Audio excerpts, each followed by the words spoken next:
楚天都市报7月23日讯，记者陈月通讯员张景一夏天来了，蚊虫叮咬、痱子、湿疹都让家长们烦心不已。以防孩子被蚊虫叮咬，也有家长认为艾草浴可以起到了消毒杀菌的效果，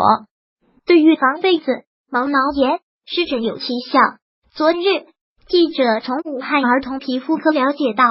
这种方法并非适合所有孩子，患有皮肤疾病的患儿可能会适得其反。艾叶洗澡，湿疹娃娃病情加重，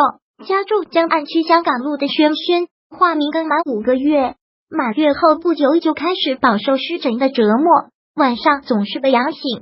家里人一度将孩子手捆了起来，防止孩子手抓破皮肤。经过一段时间的，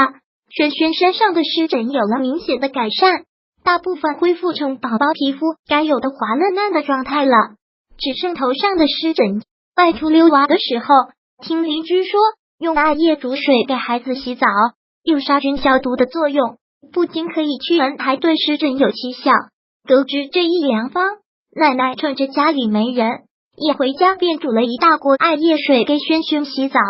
起初轩轩身上绯红，奶奶还暗自窃喜艾叶起作用了，可没想到了半夜，轩轩身上出现一些红色的点点，孩子不停地在身上挠，头顶一小片本来没有完全好转的湿疹也被抓得往外渗黄水，看着一家人瘆得慌，以为湿疹加重了，一家人沿用医生开的老方子，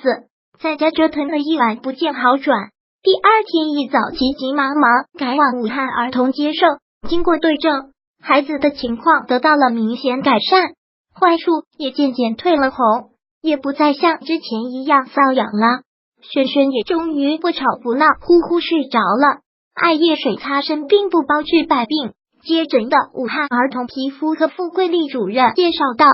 轩轩患有严重的湿疹，经过孩子的病情基本控制在缓解期，却没想听信了偏方，让一直以来的努力都白费了。这次来的时候，全身皮肤发红，头部湿疹较重的地方更是往外渗液。经过检查，白细胞、13型粒细胞都明显升高。我们通过外用湿敷以及内服药物进行，孩子的情况才得到了控制。记者了解到，艾叶对于不少家庭来说，可谓是包治百病，即可预防痱子，又可驱蚊，更是对湿疹有奇效。不少家庭会自行购买艾叶，在家给孩子倒制洗澡水。然而这样做往往得不偿失。傅桂丽主任说，家长熬制的浓度、纯度直接影响到效果。浓度轻了，跟清水没啥区别；浓度重了，会刺激宝宝娇嫩的皮肤。对于患有湿疹、皮炎等皮肤疾病的儿童来说，会适得其反。孩子若身上出现湿疹、痱子或者被蚊虫叮咬，